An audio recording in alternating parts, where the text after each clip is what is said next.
మనమందరం అలాగే నిలిచి ఉండగా యోహాను రాసినటువంటి 3వ పత్రిక, అపోస్తలుడైనటువంటి యోహాను రాసినటువంటి 3వ పత్రిక 2వ వచనాన్ని చదువుకుందాం. ప్రియుడా, నీ ఆత్మ వర్ధిల్లుచున్న ప్రకారం నీవు అన్ని విషయములలోనూ వర్ధిల్లుచు సౌఖ్యముగా ఉండవలెనని నీ కొరకు ప్రార్థించుచున్నాను. చిన్న ప్రార్థన చేసుకుందాం. తలలో వచ్చి పరిశుద్ధుడు అయిన మా తండ్రి, ప్రేమ కలిగిన మా ప్రభువా, నమ్మకమైనటువంటి మా యేసయ్య, నీ గొప్ప నామానికి మహిమ చెల్లిస్తూ ఈ పగటికాల సమయంలో మరొకసారి ఈ 3వ శుక్రవారపు ఉపవాస ప్రార్థనలో, ఇంతవరకు పాటలలో, ప్రార్థనలో, స్తుతి ఆరాధనలో మీరు మహిమ పొందిన దేవుడవు గనుక నీకు స్తోత్రాలు. కొద్ది మాటలు నీ లేఖనాలు మేము ధ్యానం చేసుకుని పోతుండగా చేరి వచ్చిన మా అందరితో మీరు మాట్లాడి సకల ఘనత, మహిమా, ప్రభావాలు మీరు పొందుకోమని మా నాథుడు, ప్రియరక్షకుడు నజరేయుడైన యేసుక్రీస్తు శక్తి కలిగిన నామములో ప్రార్థించి వేడుకొనుచున్నాము తండ్రి. ఆమేన్. కూర్చోవచ్చు.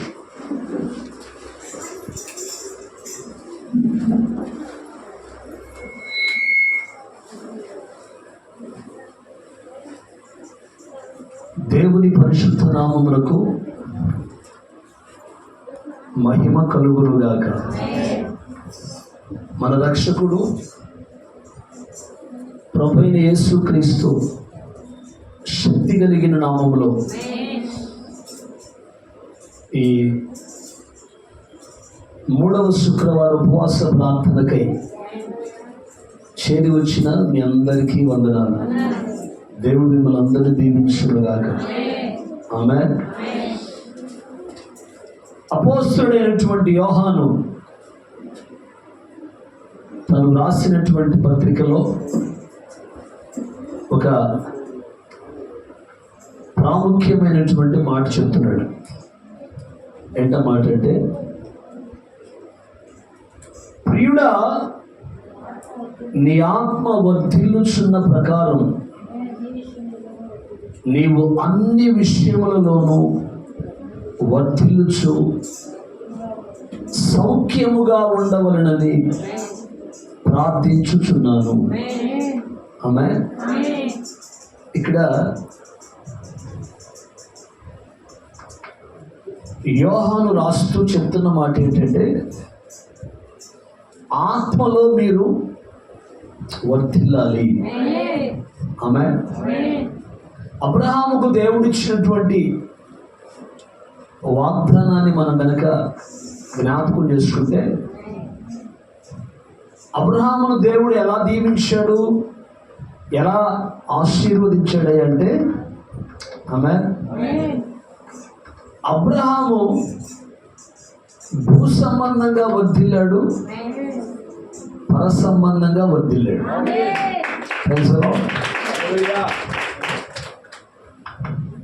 We are children of Abraham. మనమందరము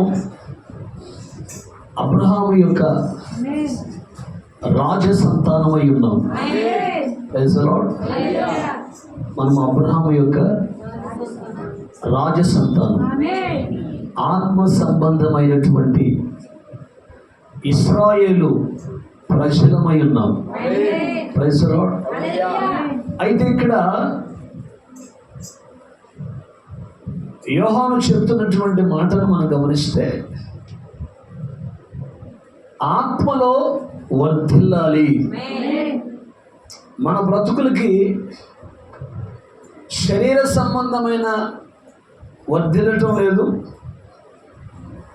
ఇక శరీర సంబంధమైన వర్ధిల్లటమే లేకపోతే ఆత్మ సంబంధమైన వర్ధిల్లటం ఇంకేమైనా చూస్తుంది. అర్థమవుతుందా? గట్టిగా రెండు చేతులు పైకెత్తి స్తోత్రం ఇట్లాగా. ఒకటి భూ సంబంధంగా వర్ధిల్లాలి, రెండు ఆత్మీయతలో వర్ధిల్లాలి. Praise the Lord. ఇక్కడ ఆత్మ సంబంధమైనటువంటి వర్ధిల్లటాన్ని గురించి సత్యమును బట్టి ప్రేమించు ప్రియుడైన గాయుకు శుభమని చెప్పి రాస్తున్నాడు. పరిశుద్ధాత్మ దేవుడు ఈ పగటికాల సమయంలో చేరి వచ్చిన మనందరితో మాట్లాడుతున్నాడు. ఆమేన్. కాబట్టి ఆత్మలో ఎలాగైతే వర్ధిల్లుతున్నావో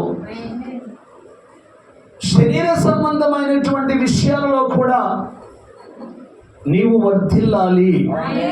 అంటే అన్ని విషయాలలో మనం ఏం కావాలి చెప్పాలి, అన్ని విషయాలలో వర్ధిల్లాలి. కొన్ని విషయాలలో వర్ధిల్లటం కాదు. Praise the Lord.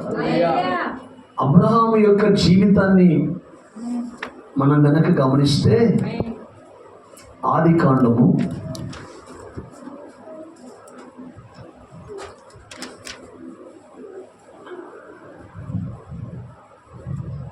దేవుడు అబ్రహాముకి ఇస్తున్నటువంటి వాగ్దాన వాక్యం. Praise the Lord. చూడండి ఏమంటాడు. ఆది కాండము 18వ అధ్యాయం 17వ వాక్యం. అప్పుడు యెహోవా, నేను చేయబోవు కార్యము అబ్రహామునకు దాచెదనా? అబ్రహాము నిశ్చయముగా బలము గల గొప్ప జనముగును, అతని మూలముగా భూమిలోని సమస్త జనములు ఆశీర్వదించబడును. గట్టిగా స్తోత్రం చెప్పండి. రెండు చేతులు పైకెత్తి. అంటే దేవుడే అబ్రహాముతో మాట్లాడుతున్న మాట ఏంటంటే, నిన్ను గొప్ప జనముగా నేను నిన్ను ఆశీర్వదిస్తాను. అర్థమైందా? అంటే అబ్రహామును గొప్ప జనముగా దేవుడు ఆశీర్వదించడానికి గల కారణం. ఇప్పుడు 24వ అధ్యాయం 1వ వాక్యం. అబ్రహాము బహుకాలము గడిచిన వృద్ధుడై ఉండెను, అన్ని విషయములలోనూ యెహోవా అబ్రహామును ఆశీర్వదించెను. Praise the lord.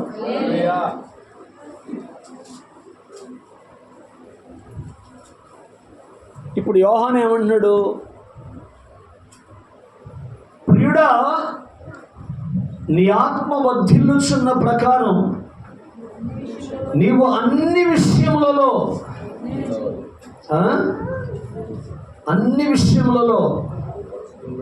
వర్ధిల్లుచు సౌఖ్యముగా ఉండాలి. గట్టిగా సౌఖ్యముగా ఉండాలి అంటే క్షేమంగా ఉండాలి. అంటే అన్ని విషయాలలో వర్ధిల్లాలి. Praise the Lord. ఇప్పుడు మన జీవితాలను గనక మనం అన్వయించుకుంటే మన బతుకులకి ఆత్మీయంగా వర్ధిల్లటం లేదు, శరీర సంబంధంగా నాగలు చూడాలి. అందులో చూసిన చాలే. బైబిల్ మూసేయండి. మొదలైన బైబిల్ చదివేది లేదు, పెట్టేది లేదు. చర్చికి వచ్చినప్పుడు తెలిసేది, అది కూడా ఏందో పెద్ద సీరియస్గా దొరుకుతుంది. దానికి వెళ్ళి చూడండి, నాకలు చూడు. మన జీవితాలకి ఆత్మీయతలో వర్ధిల్లటం లేదు, శరీర సంబంధంగా వర్ధిల్లటం లేదు. కానీ ఇక్కడ యోహాను ఏమంటున్నాడు? నీవు అన్ని విషయాలలో వర్ధిల్లాలి, కొన్నిట్లో కాదు. అనంటే అన్ని విషయాలలో. అన్ని విషయాలలో వర్ధిల్లాలంటే మనం ఏం చేయాలి? అబ్రహామును దేవుడు అన్ని విషయాలలో ఆశీర్వదించాడు.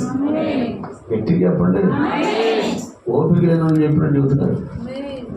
తాగరికి ఒక్కొక్కరు ఒక గ్లాసు 2 గ్లాసులు మంచిగా తాగలిగా వింటున్నారా? దేవునికి స్తోత్రం. అంటే ఏంటి?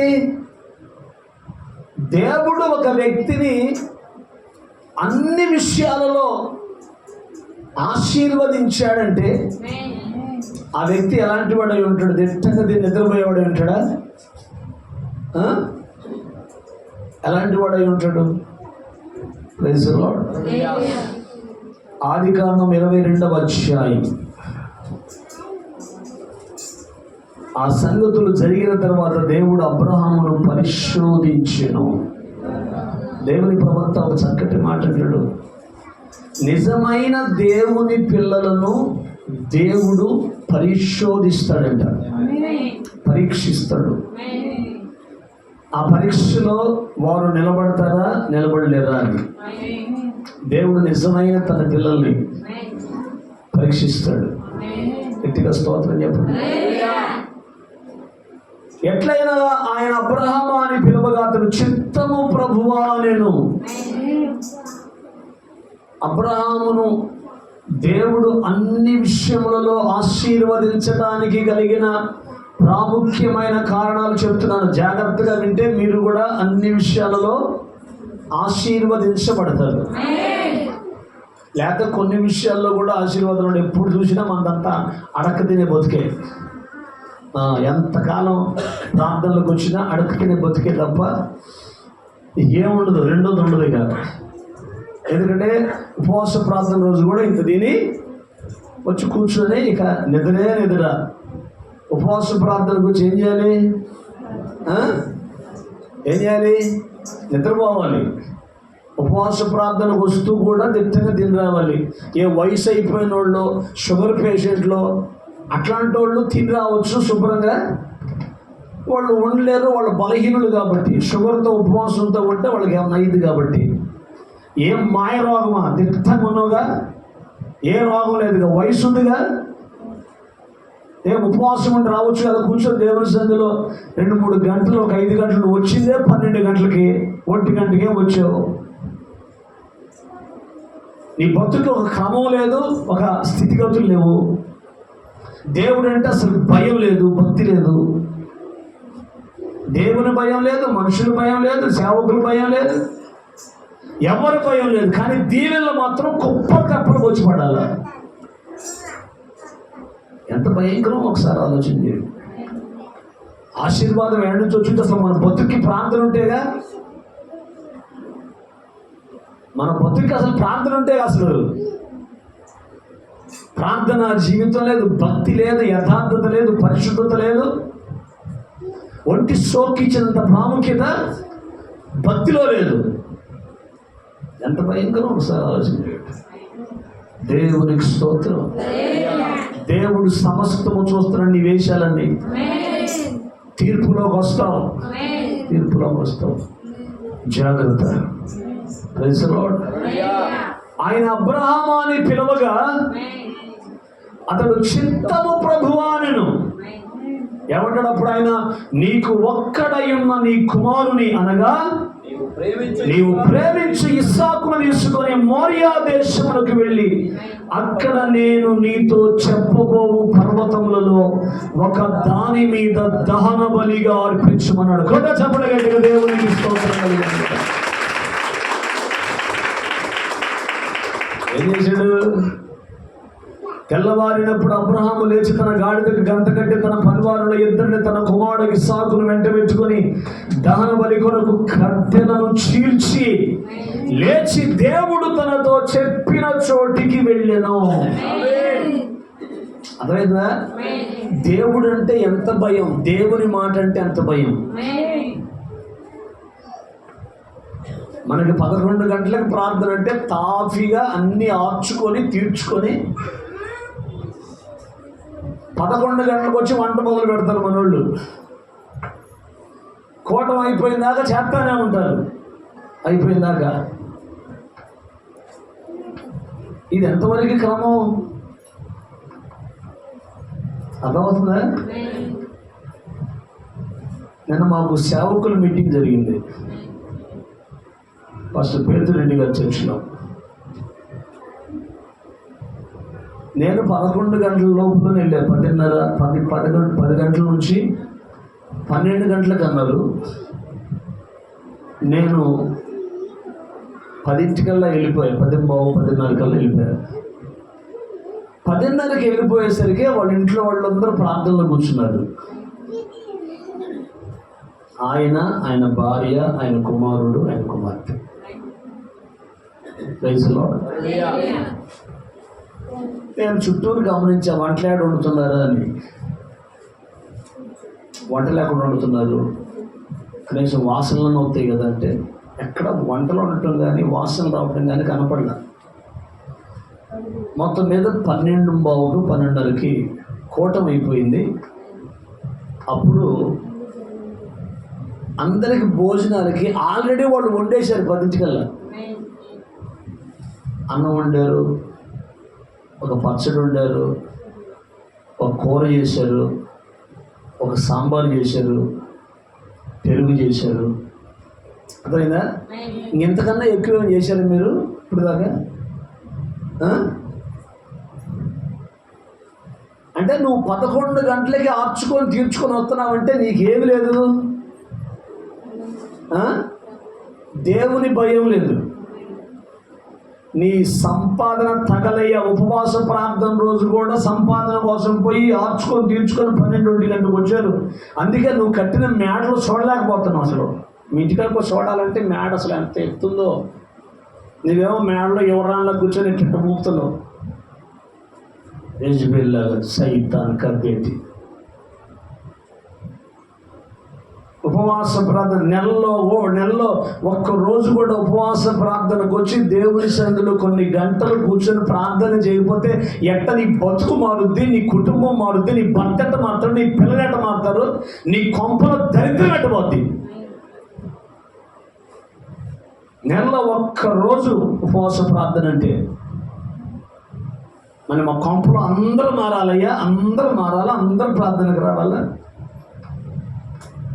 అన్నీ కలిసి రావాలి. మాకు రావు. నీ నిర్లక్ష్యం, నీ విచ్చలవిడితనం నిన్ను నాశనానికి తీసుకుపోతుంది. గట్టిగా ఆమేన్ చెప్పండి. Praise Lord. చదవండి 22వ అధ్యాయం 12వ వచనం. నీ దరిద్రం ఎందుకు పోవట్లేదంటే నువ్వు ఆదివారాలు కూడా పని, ఇలాంటి నియామక కోటాల్లో కూడా పని. అందుకే ఎప్పటికప్పుడు ఎదురు చూడటమే.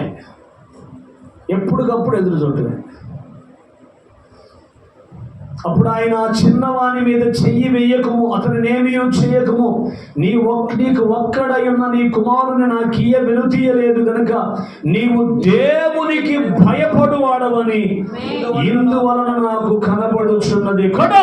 దేవునికి స్తోత్రం కలుగునుగాక. ఏముంది అబ్రాహాముకి చెప్పాలి, మనకి 11 గంటలు అంటే 1 గంటకి ఆర్చుకొని తెరుచుకొని 12 గంటలకి, కొంతమంది స్టైల్గా 12 గంటలకి, కొంతమంది 1 గంటకి, కొంతమంది 2ంటికి. ఎందుకు ముగింపు ప్రార్థనకు రాపోయినవా? ముగింపు ఆశీర్వాదం బాగుంటుంది.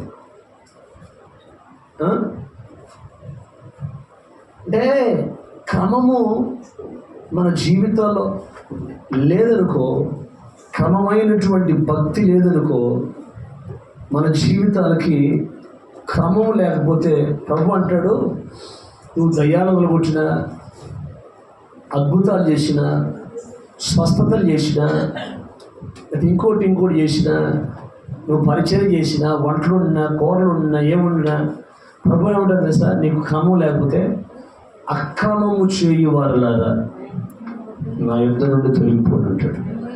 చదవండి అన్నమాట. అంటే నువ్వేం చేసినావు? అక్రమం చేసావు అంటే క్రమం లేదు. గట్టిగా స్తోత్రం చెప్పండి. రెండు చేతులు పైకెత్తి హల్లెలూయా. మత్తయి సువార్త 7వ అధ్యాయం 21వ వాక్యం. ప్రభువా ప్రభువా అని నన్ను పిలుచు ప్రతివాడు పరలోక రాజ్యములో ప్రవేశింపడు గాని పరలోకమందున్న నా తండ్రి చిత్త ప్రకారము చేయువాడే ప్రవేశించును. గట్టిగా ఆమేన్ చెప్పండి. రెండు చేతులు పైకెత్తి. ఆ దినమందు అనేకులు నన్ను చూచి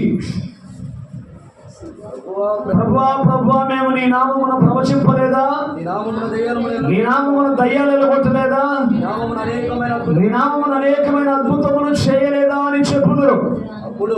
అప్పుడు నేను మిమ్మును ఎన్నడూ ఎరుగను, అక్రమము చేయువారలారా నా యొద్ద నుండి పోండని వారితో చెప్పుదును. గట్టిగా స్తోత్రం చెప్పండి. రెండు చేతులు పైకెత్తి. ఎవరంట వీళ్ళు? వీళ్ళెవరు? అక్రమము చేయువారు. 11 గంటలకి ప్రార్థన అంటే 12 గంటలకి 1 గంటకు వచ్చేవాళ్ళు ఎవరు వీళ్ళు? చెప్పండి, పర్లేదు, సిగ్గుపడకుండా. అంటే నిర్లక్ష్యం కదా. ఇది అంతకంటే ఇంకోటి లేదు. పాదంలే 4 దాకా ఉంటుందిలే, పోయి ఆడ కూర్చొని ఆడ ప్రార్థన చేస్తాంలే. అర్థం చేసుకుంటారా? అంటే నువ్వు నెలలో ఇంటికాడ కొంపలో ఎట్టా ప్రార్థన చెయ్యవు. ఆమె ఇటువంటి నియామక కోటాలు పెట్టినప్పుడైనా నువ్వు సరైన విధానంలో వచ్చి ప్రార్థన చేయకపోతే, వింటున్నారా, ఇంక అంతకన్నా నీ బతుకు బాగుపడదు, ఇక బాగుపడదు. దేవునికి స్తోత్రం. ఉపవాస ప్రార్థన నెలలో ఒకసారి అన్నప్పుడు ఏం చేయాలి? సిద్ధపాటు కలిగి ఉదయాన్నే 11 గంటలకల్లా దేవుని ప్రవక్త అంటాడు 11 గంటలకి ప్రార్థన అంటే 10:30కే వచ్చి కూర్చోవాలంట. పరిచర్య చేసేవాళ్ళు పరిచర్య చేయటానికి, కూర్చొని ప్రార్థన చేసేవాళ్ళు ప్రార్థన చేయటానికి. మన బతుక్కి పరిచర్య చేత కాదు, ప్రార్థన చేత కాదు. ప్రేరేపించబడిన ఒకరు ప్రార్థన చేయమంటే మొహాలు చూసుకున్నారు ఒకళ్ళు. ఆ ప్రార్థన చేసేవాడు నీ సోకు మీద ఉన్నంత నీ సోకు చేసుకుని వచ్చావుగా, సోకు మీద ఉన్న శ్రద్ధ ప్రార్థన మీద పడితే బతుకు ఎన్నడూ బాగుపడకపోయిందా? కొంప బాగుపడకపోయిందా? బిడ్డలు బాగుపడకపోయారా? అర్థం చేసుకుంటారా? మన వస్త్రధారణ, మన చేష్టలు, మన వ్యవహారం అయ్యిపంతా కనపడేటట్టు జాకెట్లు. అసలు ఏమనుకుంటున్నావు? నీ జీవితంలో అందుకే దరిద్రం, శాపం, ఒకదాని వెంట ఒకటి శ్రమలు, శోధనలు ఎందుకు వస్తున్నాయి? ఒక భయంకరమైన వ్యభిచారిలాగా, వేశ్యలాగా ప్రవర్తిస్తున్నావు. ఒక నిజమైన దేవుని బిడ్డలాగా ప్రవర్తించడం నీ ప్రవర్తన లేదట. నిజమైన దేవుని పిల్లలు ఒళ్ళంతా కనపడేటట్టు ఉంటారు కదా. నిజమైన దేవుని పిల్లలు ఒళ్ళంతా కనపడేట్లు వస్త్రాలు ధరించరు, శరీరాన్ని కప్పుకుంటారు. సోకుల మీద శ్రద్ధ ఉండదు వాళ్ళకి. సమయానికి వెళ్ళి దేవుని సన్నిధిలో ప్రార్థన చేయాలి. నువ్వు ఇక్కడ ప్రార్థన చేయట్లేదంటే నీ కొంపలో కూడా నువ్వు ప్రార్థన చేయట్లా, శోభక్తి చేస్తున్నావు అంతే, ఏం లేదాడ. మనుషులు కనపడాలి. మేము కూడా ప్రార్థన పోతున్నాం, మేము కూడా భక్తులమే, మేము ప్రార్థన పోతాం, మేము కూడా ప్రార్థన వాళ్ళమే అనిపించుకోవడం తప్ప ఆత్మీయతలో కానీ శరీర సంబంధమైన స్థితిలో కానీ ఎదగటం, దీవించబడటం అనేది నీ బ్రతుకు లేదు. అంటే భక్తుడు ఏమన్నాడు? నీ ఆత్మ వర్ధిల్లుచున్న ప్రకారం అన్ని విషయాలను వర్ధిల్లాలి. అబ్రహాము దేవుడు అన్ని విషయాల్లో వర్ధిల్ల చేయడానికి కారణం ఏంటి? ఒకటి, అబ్రహాములో ఉన్నటువంటి గుణలక్షణం ఏంటంటే దేవునికి భయపడేవాడు. దేవునికి భయపడే వాళ్ళు ఏం చేస్తారు? లోక సంబంధమైన వాటి మీద ఉన్నటువంటి శ్రద్ధ, వాళ్ళకి లోక సంబంధమైన వాటి మీద శ్రద్ధ ఉండదు. దేవుని సన్నిధిలో ఎదగాలి. అదేవిధంగా గొలుసు ప్రార్థన అంటే ఈ ఎండకి ముసలోళ్ళు వస్తున్నారు, సిగ్గుండద్దు వయసులో ఉన్న వాళ్ళకి. వాళ్ళని చూసి నాకే ఆశ్చర్యం అవుతుంది. పాపం, వాళ్ళకి ఫలము దేవుడు ఇస్తాడు. ఎండలో భయంకర మిట్ట మధ్యాహ్నం వాళ్ళ టైం, ఆ టయాన్ని ఎందుకు కోరుకున్నారో నాకు తెలియదు. విన్నారా? వాళ్ళకి ఏంటంటే అంత అవసరం ఏంటి నాకు అర్థం కాదు. వయసు అయిపోయింది, మనవాళ్ళని చూశారు, మనవరాళ్ళని చూశారు, కొడుకులను చూశారు, అందరం చూశారు. ఇంకా ఏం సంపాదన కోసం గంట ప్రార్థనలు వస్తున్నారు? ఇంకా ఏం సంపాదించుకోవాలి? నన్ను అడిగితే నేనేమంటానంటే పరలోకం సంపాదించుకోవాలి. వయసు అయిపోయిన వాళ్ళు, నీకు అన్నీ బాగున్నాయి, దిట్టంగా తిని ముఖం ఉప్పిందాక నిద్రపోవడం తప్ప నీ బతుకి భక్తి లేదు, ప్రార్థన లేదు. మళ్ళీ అంటూ ఇంటిల్లు బాధి ఆశీర్వదించబడాలయ్యా, పిల్లలు మారాలయ్యా, మా ఆయన మారాలయ్యా.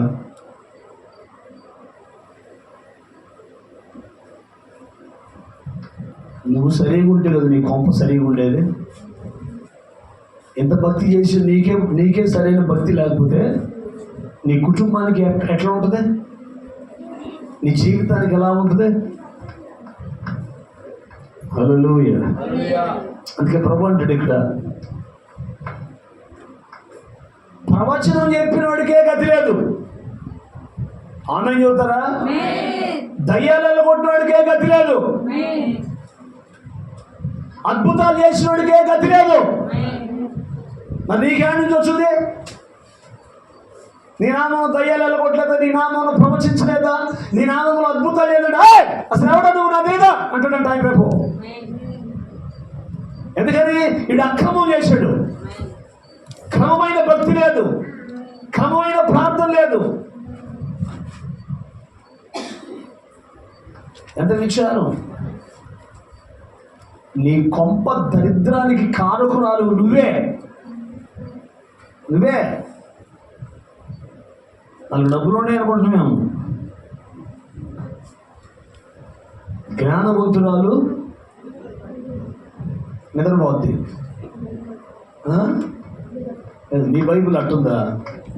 నా బైబిల్లో జ్ఞానవంతురాలు దిట్టంగా తిని మొహం ఉప్పిందాక నిద్రపోద్ది. చూడరు అది కళ్ళు ఎట్లున్నాయో, మూత కలది.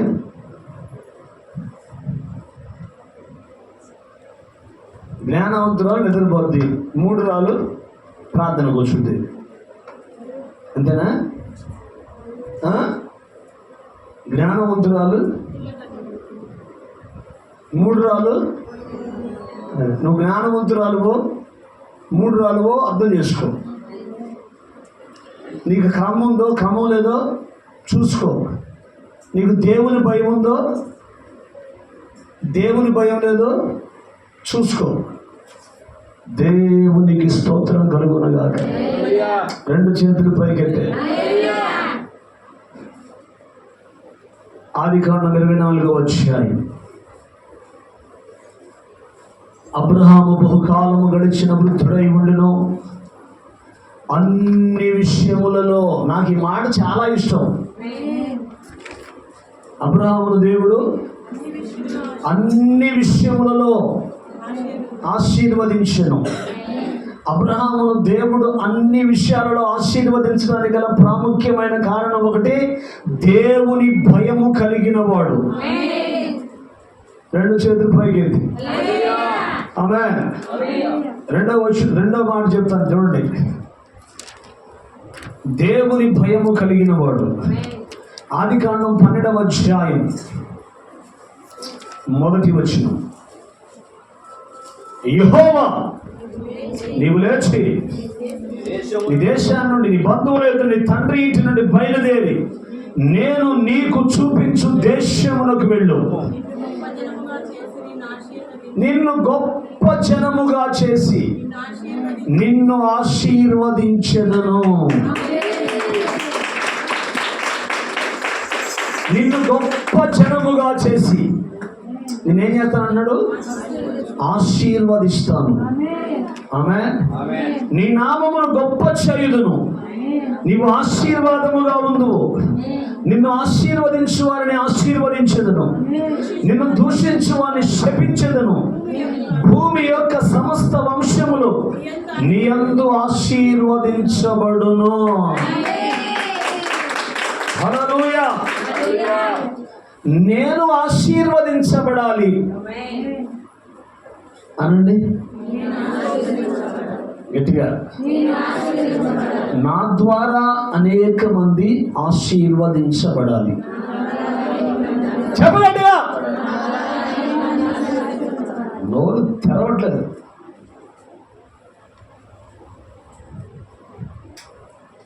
ఒక్కొక్కళ్ళ స్థితిగతులు నాకు తెలుస్తుంటే ఎంత బాధేస్తుందో అర్థమైందా? ఒక్కొక్కళ్ళ స్థితిగతులు, ఒక్కొక్క కుటుంబంలో ఉన్న పరిస్థితులు నాకు తెలుస్తుంటే అసలు ఎంత బాధేస్తుందో. నెల వచ్చేసరికి అయ్యగట్టాలి భర్తలు పనికి మాలలో అయిపోయారు. జీవితం సరైనటువంటి స్థితిగతులు లేకుండా నెల వచ్చేసరికి ఆ అప్పులు కట్టాలి, ఈ అప్పులు కట్టాలి, ఆ సమస్య, ఈ సమస్య. వింటున్నారా? ఎందుకు ఇవన్నీ ఒకదాని వెంట ఒకటి దాడి చేస్తాయి అంటే నువ్వు దేవుని మాట వినకపోవటమే. ఆమేన్ చెబుతారా? ఏం చేయట్లా? నువ్వు దేవుని మాట వినకపోవటమే. అబ్రహామును నువ్వు లేచి నీ దేశాన్ని వదిలిపెట్టు, అన్నదమ్ములు విడిచిపెట్టు, ఊరిని వదిలిపెట్టు అంటే అబ్రహాము దేవుని నమ్మెను, అది అతనికి నీతిగా ఎంచబడెను. దేవునికి స్తోత్రం కలుగుగాక. అబ్రహాము దేవునికి లోబడ్డాడు, దేవునికి విధేయత చూపించాడు. అందుకే ఆత్మీయంగా వర్ధిల్లాడు, శరీర సంబంధంగా వర్ధిల్లాడు. అబ్రహాము సంతానం, వింటున్నారా? అబ్రహాము సంతానం ఆత్మీయంగా వర్ధిల్లుతారు, శరీర సంబంధంగా వర్ధిల్లుతారు. Praise the lord. వాళ్ళు వర్ధిల్లడానికి గల కారణం ఏంటంటే వాళ్ళ తండ్రి దీవించబడ్డాడు, అందుకని వాళ్ళు దీవించబడతారు. ఈరోజు మనకు దీవెన లేకపోవడానికి గల కారణం ఏంటంటే, మనకు ఆశీర్వాదం లేకపోవడానికి గల కారణం ఏంటంటే మనం దేవుడు చెప్పింది చేయకపోవటమే. ఆమేన్. గట్టిగా చెప్పండి. రెండు చేతులు పైకి. నువ్వు లేచి అబ్బాయి నువ్వు దేశాన్ని వదిలిపెట్టాడు, తండ్రి ఇంటిని వదిలిపెట్టమంటు, మనం ఏది వదిలిపెట్టాం, కానీ ఆశీర్వాదాలు మొత్తం కావాలంట. మనం ఏది లోక సంబంధమైనవి ఏవి వదిలిపెట్టాం, కానీ ఆశీర్వాదాలు కావాలి. ఎంత విచారం. నీవు లేచి లేచి లేచి ఎక్కడి నుంచి లేవాలి? పాపిష్టుల కానుంచి లేవాలి, లోకస్తుల కానుంచి లేవాలి, టీవీల కానుంచి లేవాలి, సీరియల్స్ కానుంచి లేవాలి, సినిమాల కానుంచి లేవాలి, సోది ముచ్చట్లు చెప్పుకునే వాళ్ళ దగ్గర నుంచి లేవాలి.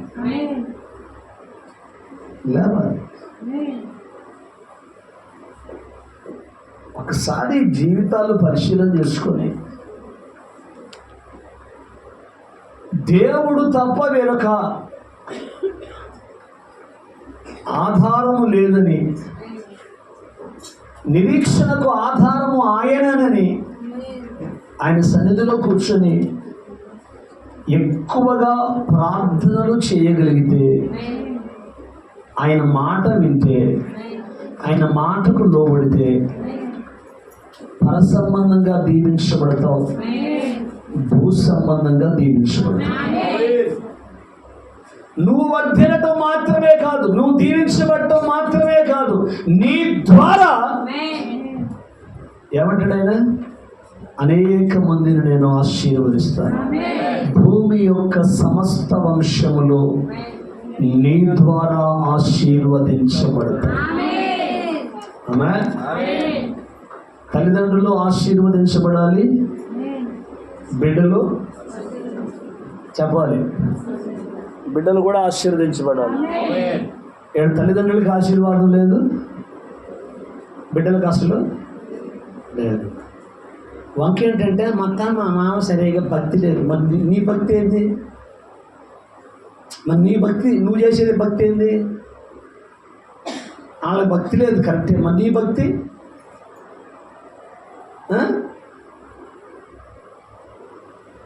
వంకలో సాడీలు వాళ్ళ మీద సోది చెప్పుకోవటం కాదు. నీ భక్తి అని చెప్పు. నువ్వు ఎన్ని గంటలు ప్రార్థన చేస్తున్నావో చెప్పు. నీకెంత భారం ఉందో చెప్పు. నీ కొంప మీద చెప్పు. నీకెంత ఉంది? నేను ఒక ఆయన వచ్చాను నా గడికి. నేనేం పాపం చేశాను? నేను ఎవరికి అన్యాయం చేయలేదు, నేను ఎవరికి కీడు చేయలేదు, నాకెందుకు వచ్చింది రోగం అన్నాడు. అర్థమైందా? ప్రైజ్లో ఎవడు చూడట్లేదు నన్ను, ఎవడు పడుచుకోవట్లేదు నన్ను, నేనేం చేయమంటావు అన్నాడు. యేసుప్రభువు నమ్ముకొని చెప్పాడు. ప్రైజ్లో ఆయన ఏది చేయటానికైనా సమర్థుడు, శక్తి కలిగినటువంటి దేవుడే సహాయకుడు. ఎక్కడికి పోవాలో తెలియకుండా దేవుడు పిలిస్తే వెళ్ళిపోయాడంట. అంటే దేవుని మాటకి ఏం చేశాడు? లోబడ్డాడు, విధేయత చూపించాడు. అంటే ఎక్కడికి వెళ్ళినా ఆయన చూసుకుంటాడు.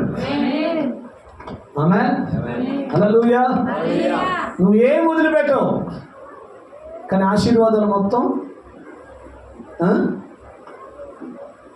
ఎంత ఇచ్చారు. గుర్తుపెట్టుకో, యెహోవా ఆశీర్వాదము అది. ఐశ్వర్యం ఎవరికి ఇస్తాడు? ఆయన భయం కలిగిన వాళ్ళకి, ఆయన మాట వినేవాడు. Praise the lord. 12వ అధ్యాయంలో దేవుడు అబ్రహాముని పిలిస్తే 13వ అధ్యాయానికి వచ్చేసరికి 13:2 చూడండి. అబ్రహాము వెండి బంగారము పశువులు కలిగి బహుధనవంతుడై ఉండెను. ఎవరికి సంతోషం కలగట్లా? ఎందుకంటే మన గట్ట రాదులేము, మన గట్ట ధనవంతులు కాలేము, మన బతుకులు ఎన్నాళ్ళు పోయినా హింతే. ఎట్లుంటమే ఆశీర్వాదం ఉండేది లేదు. ఆశీర్వదించబడిన చూసి ఏడుస్తూ ఉంటాం కూర్చొని. కళ్ళెమిటి నిప్పులు, అర్థమైతే నిప్పులు పోసుకొని దీవించబడిన వాళ్ళ మీద ఏదో ఒక వాదులు వేసుకుంటా, నిందలు వేసుకుంటా, మేము ఎట్ట దీవించబడి మాకు తెలుసులే, ఆమె ఎట్టా వచ్చి నీతో మాకు తెలుసులే. అర్థమవుతుందా? యెహోవా ఆశీర్వాదము ఐశ్వర్యమిచ్చును, నరుల కష్టార్జితము చేత ఆశీర్వాదము ఎక్కువ కాదు. ఆమేన్. ఒకటి, అబ్రహాము దేవుని భయాన్ని కలిగిన వాడు. 2, అబ్రహాము దేవుని మాట వినేవాడు. అందుకే దేవుడు ఏం చేశాడు? అన్ని విషయాలను ఆశీర్వదించాడు. కొన్ని కాదు. అబ్రహాములో ఉన్నటువంటి ఇంకొక గుణం చూడండి ఒకసారి. Praise the lord. 12వ అధ్యాయము 8వ వాక్యం. అక్కడ నుండి అతడు బయలుదేరి బేతేలునకు తూర్పునున్న కొండకు చేరి పడమటనున్న బేతేలుకు తూర్పునున్న హాయికిని మధ్య గుడారం వేసి అక్కడ యెహోవాకు బలిపీఠము కట్టి యెహోవా నామమున ప్రార్థన చేసెను. గట్టిగా స్తోత్రం చెప్పండి. అబ్రహాములో ఉన్నటువంటి ఇంకొక స్పెషల్ క్వాలిటీ ఏంటంటే, ఎక్కడికి వెళ్ళినా అబ్రహాము మొట్టమొదట చేసిన పని ఏంటంటే బలిపీఠాలు కట్టేవాడు.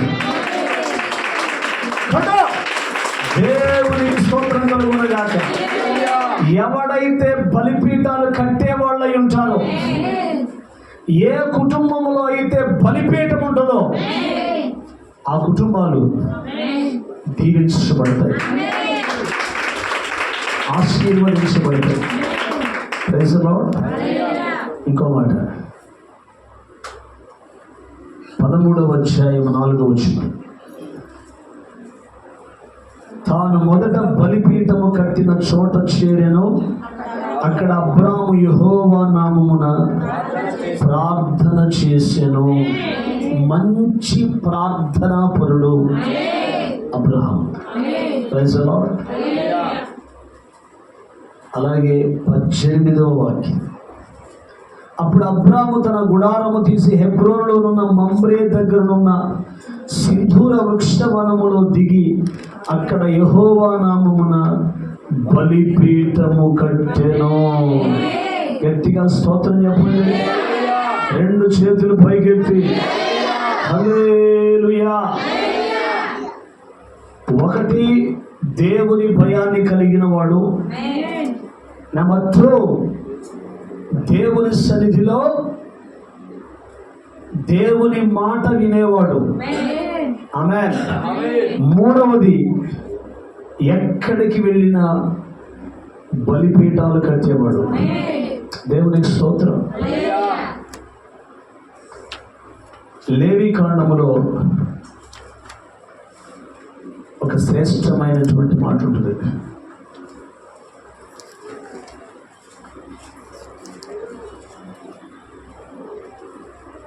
6వ అధ్యాయం 12వ వాక్యం.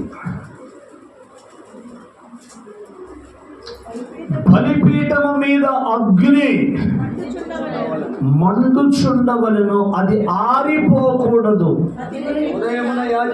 ప్రతి ఉదయమున యాజకుడు దాని మీద కట్టెలు వేసి దాని మీద దహన బలి ద్రవ్యమును ఉంచి సమాధాన బలియగు పశువు కొవ్వును దహింపవలెను. బలిపీఠము మీద అగ్ని నిత్యము మండుచుండవలెను, అది ఆరిపోకూడదు. నీ కుటుంబములో బలిపీఠము ఉండాలి. ఆ బలిపీఠము ఎప్పుడూ మండుతూ ఉండాలి. అంటే ప్రార్థనలో మండుతూ ఉండాలి. ఎల్లప్పుడూ ప్రార్థన చేసే వ్యక్తిగా ఉండాలి.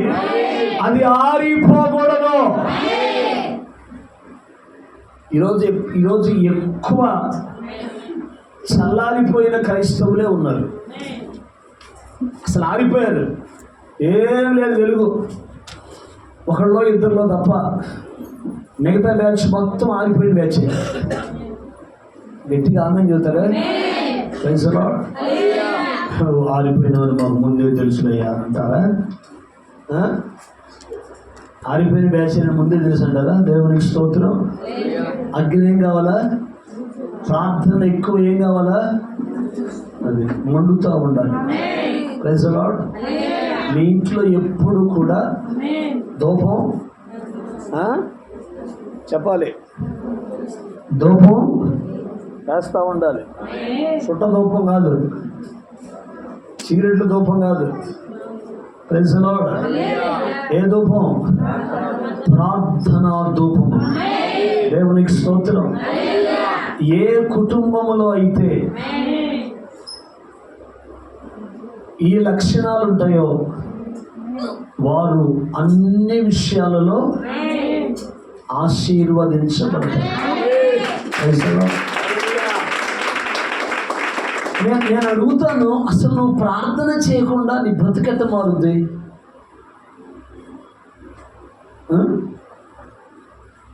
శ్రమ వచ్చినప్పుడు ప్రార్థన, కష్టం వచ్చినప్పుడు ప్రార్థన, నువ్వు దేవుని సమయాన్ని దేవునికి ఇవ్వకుండా నీ బ్రతికెట్ట మారుద్ది? ఒక క్రమం లేకుండా నీ జీవితం ఎట్లా మారుతుంది? బ్రతికెట్ట మారుతుంది? కుటుంబం ఎట్లా మారుతుంది? బిడ్డలు ఉన్నత స్థితిలోకి ఎట్లా వెళ్తారు? గొలుసు ప్రార్థన చేస్తే కూడా నిద్రపోతున్నారా? రైతుల్లో ఎవరు లేదు చూసేవాళ్ళు ఏడా?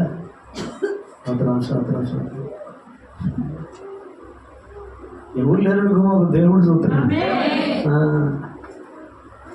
గొలుసు ప్రార్థనకు వచ్చి ఆశీర్వదించబడాలే తప్ప లేనిపోని శాపం మూటగట్టుకోకూడదు.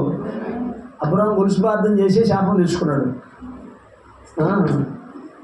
ఏం చేశాడు? నిద్రపోయాడు. సంతానానికి 400 ఏళ్ళు శాపాన్ని తెచ్చిపెట్టాడు. గొలుసు ప్రార్థన చేసేవాళ్ళు జాగ్రత్త. ఇక్కడికి వచ్చి నిద్రపోమాకండి. ఇక్కడికి వచ్చి కూర్చొని భారము కలిగి ప్రార్థన చేయండి. నిద్ర వస్తే మోకరించు. Praise the lord. మోకరించి ప్రార్థన చేయి. నిద్ర వస్తే నిలబడి ప్రార్థన చేయి. దేవునికి స్తోత్రం. ప్రార్థన అత్యంత శక్తివంతమైనటువంటి ఆయుధం. ప్రార్థన లేని కుటుంబాలు సైతానుకు నిలయాలు. ఏ కుటుంబంలో అయితే భార్య ప్రార్థన చేయదో, ఏ కుటుంబంలో అయితే స్త్రీ ప్రార్థన చేయదో ఆ మనిషి దెయ్యం. లేదు గట్టిగా చెప్పరు. మన దగ్గర కూడా చాలా దయ్యాలు ఉన్నాయి. ఆమె మన దయ్యాలు ఎప్పుడు మారుతాయో. అందుకే భక్తుడు అన్నాడు, ప్రార్థన చేస్తున్నాను మీకోసం. దయ్యాలని ఏం కావాలి? దయ్యం మారిద్దా? దయ్యం మారుద్దా? ఒక భక్తుడు ప్రార్థన చేసాడంటే సైతానికి మారు మనసు కోసం. సైతానికి మారు మనసు వచ్చిందా? ఏమా? అట్లాగే దయ్యాల కోసం మనం ఎంత ప్రార్థన చేసినా ఈ మారు. దయ్యం ప్రవక్త అంటాడు, అది పుట్టుకతోనే దయ్యం అంట. మధ్యలో ఇప్పుడు కొంతమంది ఉంటారు, వ్యభిచారం చేస్తుంటారు. పొద్దు వాళ్ళకి లోపల ఒక దాహం. ప్రవక్త అంటాడు, ఆ దాహం ఏంటి తెలుసా? వ్యభిచారం చేయాలి, వ్యభిచారం చేయాలి. ఇక అదే దాహం. దాని చూపులు, వాడి చూపులన్నీ ఆ చూపులే. అర్థమవుతుందా మీకు? ఇక ఆ సైతాన్ని కొరకు మనం ప్రార్థన చేస్తే మారిద్దా? చెప్పాలి. మారదు. ఎందుకు? ప్రవక్త అంటాడు పుట్టుకతోనే అది వ్యభిచారం అంటాడు. అసలు సీడే చెప్పాలి, సీడే వ్యభిచారపు సీడ్ అంటాడు. ఆ విత్తనమే అట్లాంటి విత్తనం అంటాడు. Praise the Lord. గట్టిగా స్తోత్రం చెప్పండి. ఎవడైనా తప్పు ఒకసారి చేస్తాడు, మహా అయితే 2 సార్లు చేస్తాడు. ఇక పొద్దుగులు తప్పులు చేసుకుంటూ పోతే ఆడి పేరు ఆల్రెడీ వాళ్ళ పేర్లు సైతాన్ గ్రంథంలో రాసి ఉన్నాయి. వాళ్ళ కొరకు మండుతున్న అగ్నిగుండం సిద్ధపరచబడి ఉంది. గట్టిగా స్తోత్రం చెప్పండి. 2 చేతుల పైకెత్తి. అతి వాణిని మరలా నూతన పరచుట అసాధ్యము అంటాడు పౌలు. చదువుతారన్నమాట. పాపిష్టుడు మళ్ళా మారడం. రవిరాసిన పత్రిక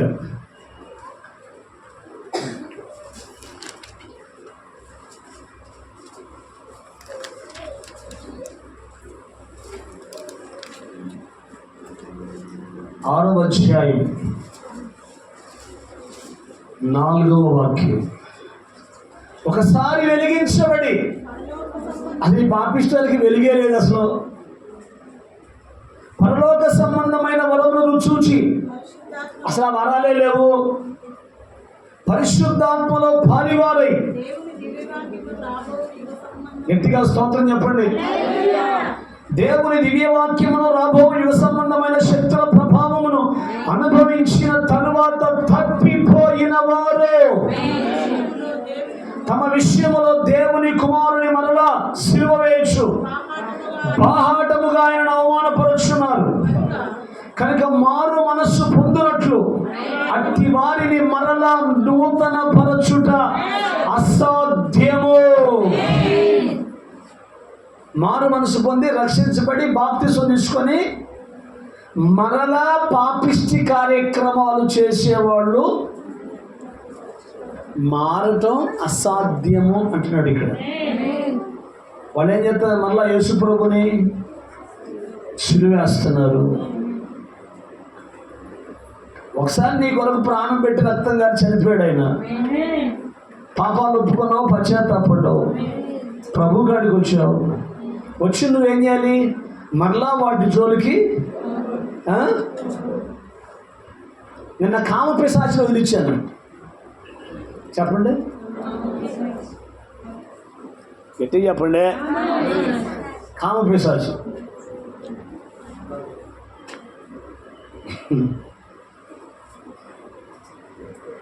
నాకంటే ముందు ఒక మాంత్రికుడు పోయాడంట.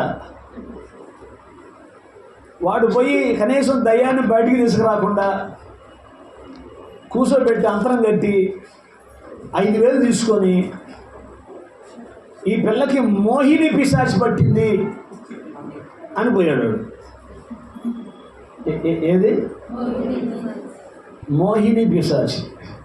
మోహిని పిశాచి ఎవరికి పట్టుద్ది?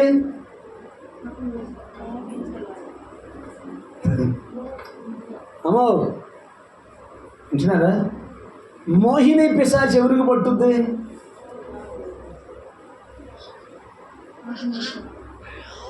పురుషులకు పట్టుద్ది. మోహిని అంటే ఆడది, దయ్యం.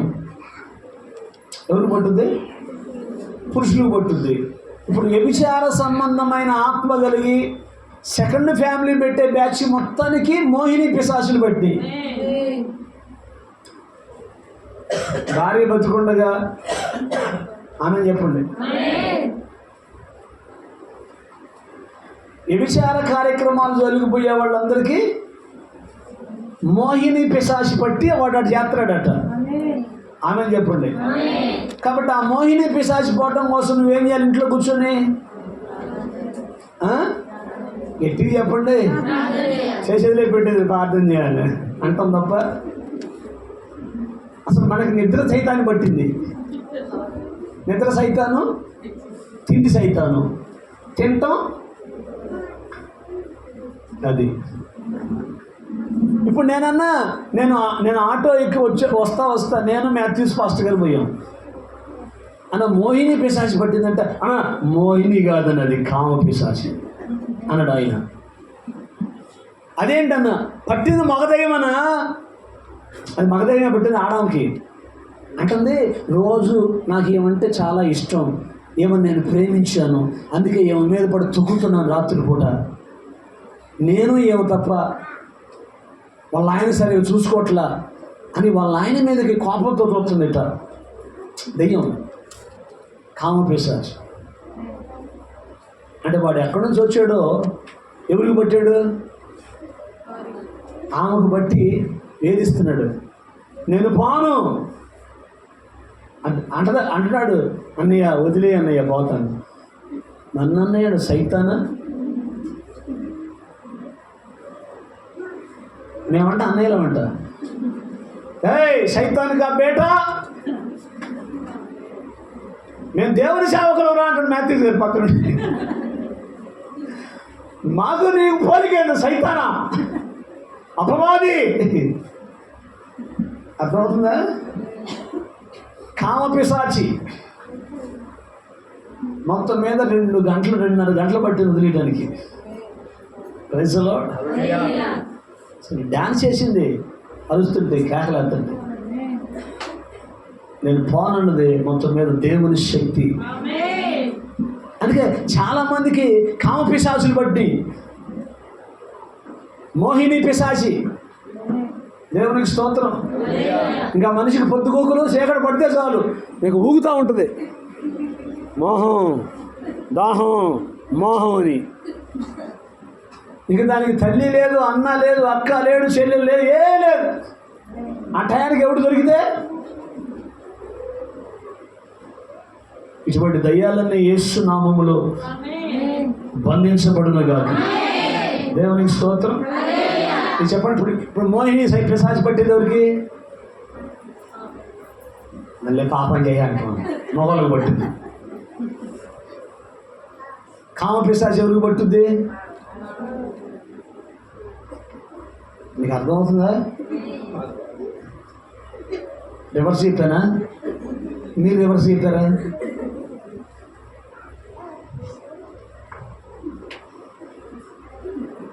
ఇట్లాంటి అమావాస్య దేశాలను వదులుతాం. రావట్లేదన్న ఎట్టవుతుంది కామ పిశాచి అయితే? అది వచ్చిద్దా? సాయంత్రానికి సోకు లేకుండా ఉండదు, గుర్తుపెట్టుకోండి. అర్థమైందా? సాయంత్రానికి సోకు చేసి కూర్చుంటుందట. ఇక నాకెందుకు కొడుకులకు పెళ్ళిళ్ళని, మనవాళ్ళు మనవరాలు పుట్టారు, ఇక నాకెందుకు సోకు అని ఒక మూలను కూర్చొని యేసు ప్రభువా నువ్వే దిక్కు అని ప్రార్థన చేసుకుంటూ ఉండాల.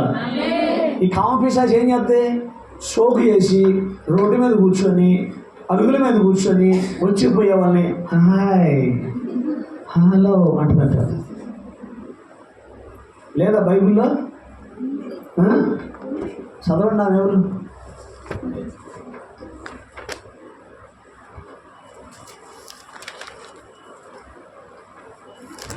ఏ రాజుల గ్రంథం? ఎట్లాంటివన్నీ మీరు గట్టి గుర్తుపెట్టుకోవాలా. 2వ రాజుల గ్రంథము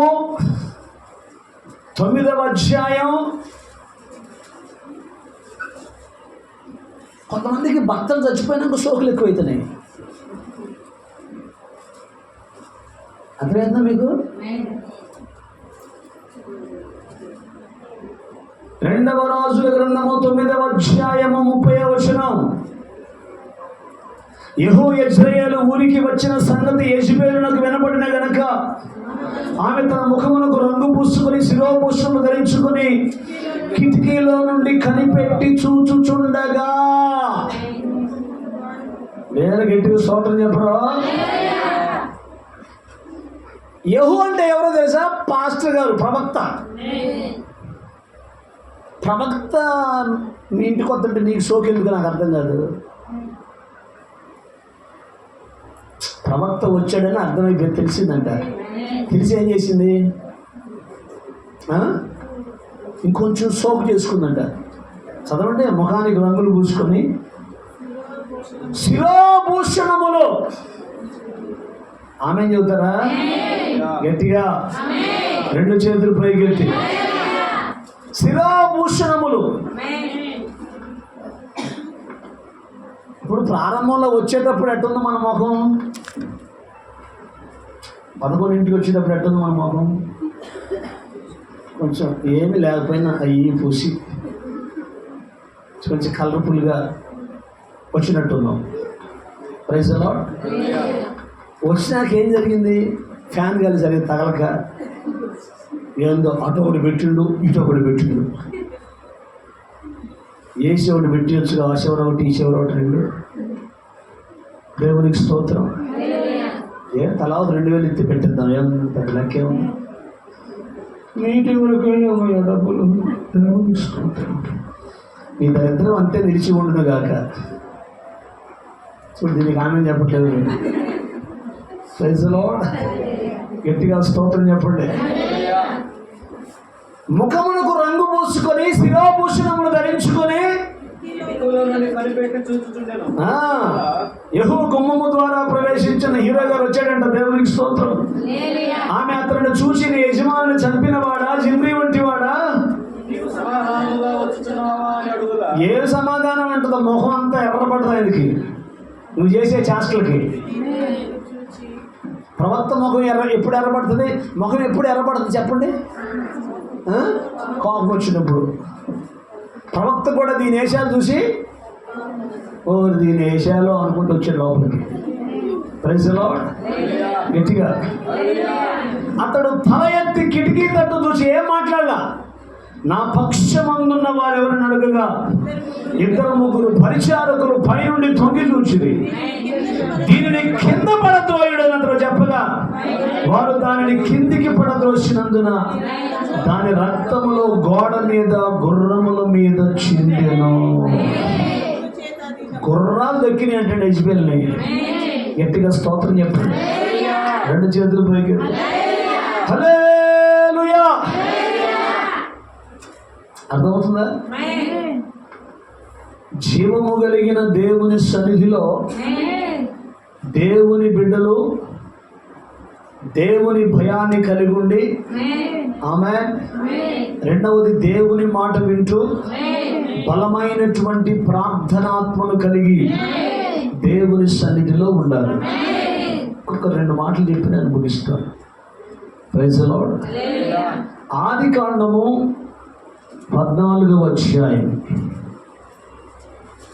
18వ వాక్యం. మరియు షాలేము రాజైన మెల్కీసెదెకు రొట్టెను ద్రాక్షరసమును తీసుకొని వచ్చెను. అతడు సర్వోన్నతుడకు దేవునికి యాజకుడు. అప్పుడు అతడు అబ్రాహామును ఆశీర్వదించి, ఆకాశమును భూమికి సృష్టికర్తయును సర్వోన్నతుడనైన దేవుని వలన అబ్రాహాము ఆశీర్వదించబడునుగాక అని నీ శత్రువులను నీ చేతికి అప్పగించిన సర్వోన్నతుడకు దేవుడు స్తుతింపబడునుగాక అని చెప్పెను. అప్పుడు అతడు అన్నిటిలో ఇతనికి 10వ వంతు ఇచ్చెను. అబ్రహాము దేవుని సన్నిధిలో నమ్మకంగా 10వ భాగము చెల్లించేవాడు. ఎటు చెప్పండి? మనమేమో 10వ భాగం తిని రోగాలు పాలవుతున్నాం. రొట్టెను ద్రాక్ష రసం తీసుకోగానే అబ్రహాం ఏం చేసాడంట? చెప్పండి గట్టిగా. అన్నిట్లో ఇచ్చాడా, కొన్నిట్లో ఇచ్చాడా? అమ్మా, అది అక్కడ ఏమన్నా వాక్యంలో అన్నిటిలో 10వ భాగం నువ్వు తినటం ద్వారా అన్ని రోగాలు, అన్ని వ్యాధులు మొత్తం కొంప కొల్లేరవుతుంది. అబ్రహామును దేవుడు అన్ని విషయాల్లో ఆశీర్వదించడానికి గల ప్రాముఖ్యమైన కారణం అన్నిటిలో 10వ వంతు. ఒక చిత్రం చెప్పినా, మోహిని పిశాచిని వదిలించడానికి వచ్చినోడు శుభ్రంగా ఒక తాయెత్తు కట్టి 5,000 తీసుకొని పోయాడు. నేను నామేం చెప్పరు, నిజం. మొత్తాన్ని మీటింగ్ వచ్చినప్పుడు చెప్పిస్తా సాక్ష్యం.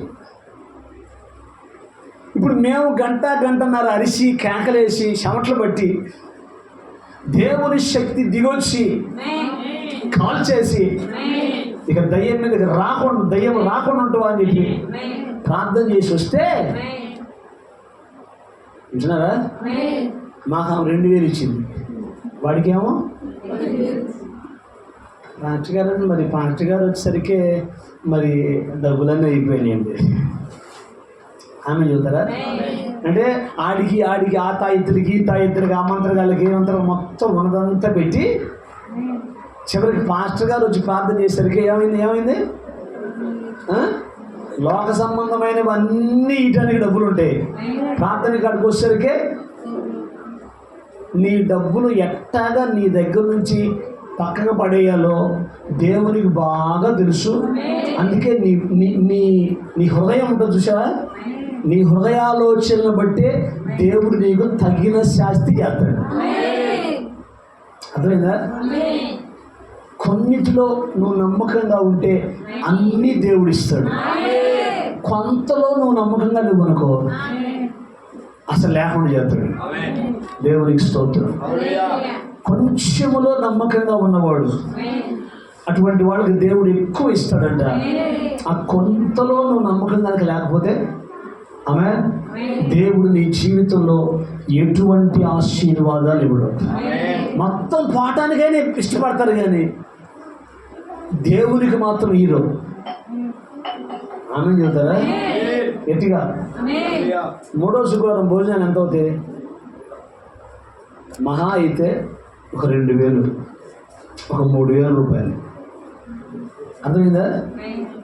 ఈజీగా అందరూ అవసరం లేదు, ఎవరో ఒకళ్ళు వేసుకుని చేయొచ్చు నెలకోసారి. కానీ 100 రూపాయలు 50 రూపాయలు ఇచ్చేసరికి అసలు ఏదో ఇచ్చినట్టు ఫీలింగ్. ఆమె చెబుతారా? Praise the Lord. గట్టిగా 2 చేతులు పైకి ఎత్తి. అందుకే మన జీవితాలు ఇట్లా ఉన్నాయని చెప్తున్నాను నేను. దేవునికి స్తోత్రం కలుగునగాక. ఆ పండు తినిన దినమున నీవు నిశ్చయముగా చచ్చెదవు అన్నాడు దేవుడు. ఆమె ఇప్పుడు ఏమంటాడు దేవుడు? నీవు 10వ భాగం తినినందున నీవు నిశ్చయంగా చచ్చెదవు. దీనికి ఆమె చెప్పట్లే గట్టిగా. అంత అంత అంత ఇయ్యాల 10వ భాగం దేవుడు కూడా నీకు అంత ఇయ్యాలా అన్నాడు అనుకో. ఆమె నీకు 2 చేతులు ఇయ్యాలా అన్నాడు అనుకో. ఆమె దేవుడు కోపం వచ్చి 2 చేతులు ఎందుకులే ఆమెకి, ఒక చెయ్యి పడేసి ఇంకో చెయ్యి ఉంచుదాం అనుకున్నాను అనుకో. అప్పుడు ఏమైంది? 2 చేతులతో ఏం చేస్తాం? ఒక చేతితో ఏం చేస్తాం? ఒక చేతితోనే రుద్దుకుంటా మిరగాలు కాస్తానన్నా. Praise the Lord. దేవుడు నీకు ఇచ్చే ప్రతిదీ దేవుని కృపను పట్టిస్తున్నాడు. దొంగ పనులు చేసి పరలోకం బాగొట్టుకో మాకు దొంగదాన అంటున్నాడు దేవుడు. ఆమె దొంగోళ్ళకి పరలోకం లేదంటగా, నిజమేనా? ఆడుందో చూపి అన్నట్టు చూపుతారు. ఏనుగా నాగల్ని చూపుతా ఎందుకే కందిరాను వస్తలేక పౌలు కొరింథీయులకు రాసిన పత్రిక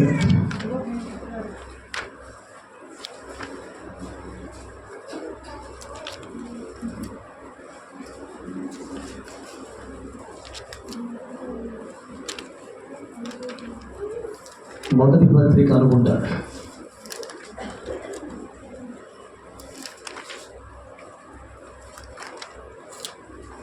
చూసారా? నువ్వు ఎప్పుడైనా చెబితే చదువుతామండి అంటారు కదా. 6వ అధ్యాయం 9వ వాక్యం. అన్యాయస్తులు నేను ఎదరపోవద్దు అనేది. నేను అడిగితే నేను ఉలికిపడి ఎగుతారు, జ్వరం మరం అవుతుంది. మళ్ళా నేను నిద్రలో మండిపోను, పొగులు నిద్రపోతారు, రాత్రులు నిద్రపోతారు. అన్యాయస్తులు దేవుని రాజ్యములకు వారసులు కానేరని మీకు తెలియదా? మోసపోకండి. జారులైన, విగ్రహారాధికులైన, వ్యభిచారులైన, ఆడంగితనము గలవారైన, పురుష సంయోగులైన, దొంగలైన అనండి గట్టిగా. ఏ దొంగలు? ఇళ్లలో దొంగతనం చేసేవాడు కాదు, 10వ భాగం మెక్కుతున్నావే ఆ దొంగలు. దొంగలైన, లోపులంటే పిసినారిది. అర్థమైందా? లోకంటే ఎవరు? పిసినారోడు, పిసినారిది. దేవునికి స్తోత్రం. త్రాగుబోతులైన, దోషకులైన, దోచుకుని వారైన దేవుని రాజ్యమునకు వారసులు కానేరరు. గట్టిగా స్తోత్రం చెప్పండి. అంటే దొంగోడికి ఏం లేదు? చెప్పండి గట్టిగా. ఎంత బతికి ఇంత నాకు సావటమేనా అంతే, చేసేది లేదు దొంగోడికి. నీ దగ్గర డబ్బులు ఎట్ట వసూలు చేయాలో ఆయనకు బాగా ఏదో ఒక రూపంలో అదేదో దేవునికి ఇస్తే దేవునికి కూడా ఫలం ఉంటుంది కదా. నీ పేనాశితనానికి తగ్గట్టే నీ బ్రతుకులో జరుగుతుంది. Praise the Lord. చివరిగా 5 మాటలు చెప్తున్నాను. 1, అబ్రహాము దేవునికి భయపడేవాడు. 2, దేవునికి విధేయత చూపించేవాడు. 3, బలిపీఠాలు కట్టేవాడు. 4,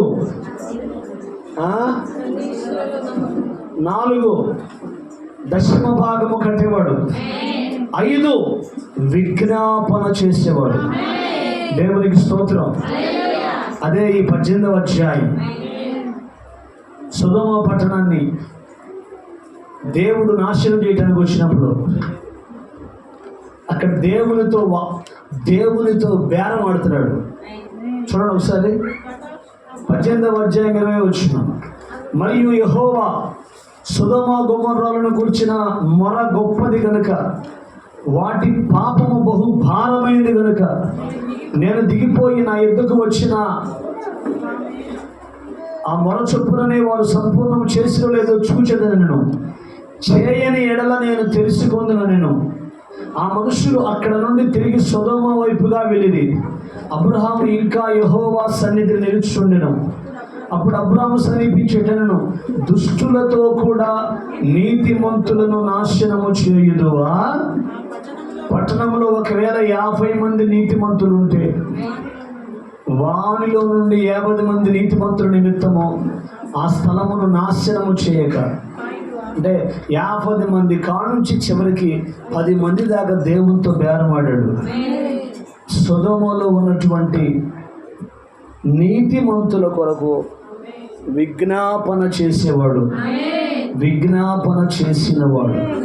అందుకే ఈ చివరి కాలంలో మనము అన్ని విషయాలలో ఆశీర్వదించబడాలంటే, నువ్వు ఉంటున్న ప్రాంతంలో, నువ్వు ఉంటున్న ప్రజల మధ్యలో వారి రక్షణ కొరకు నువ్వు దేవుని సన్నిధిలో విజ్ఞాపన చేయాలి. ఆమేన్. ఎట్టి చెప్పండి, 2 చేతులు పైకెత్తి. నశించిపోతున్నటువంటి ప్రజల కొరకై నువ్వు కూడా ఏం చేయాలి? దేవుని సన్నిధిలో విజ్ఞాపన. ప్రార్థన ఎక్కడ? ప్రార్థన. అబ్రహాము ప్రార్థనాపరుడు. అబ్రహాము దేవుని భయం కలిగిన వాడు. అబ్రహాము దేవుని మాట వినేవాడు. అబ్రహాము దేవునికి ఇచ్చేవాడు. అబ్రహాము దేవుని సన్నిధిలో విజ్ఞాపన పరుడు, విజ్ఞాపన కర్త. మనం కూడా దేవుని సన్నిధిలో విజ్ఞాపన చేసేవారుగా ఉండాలి. ప్రభువును మహిమపరిచేవారుగా ఉండాలి.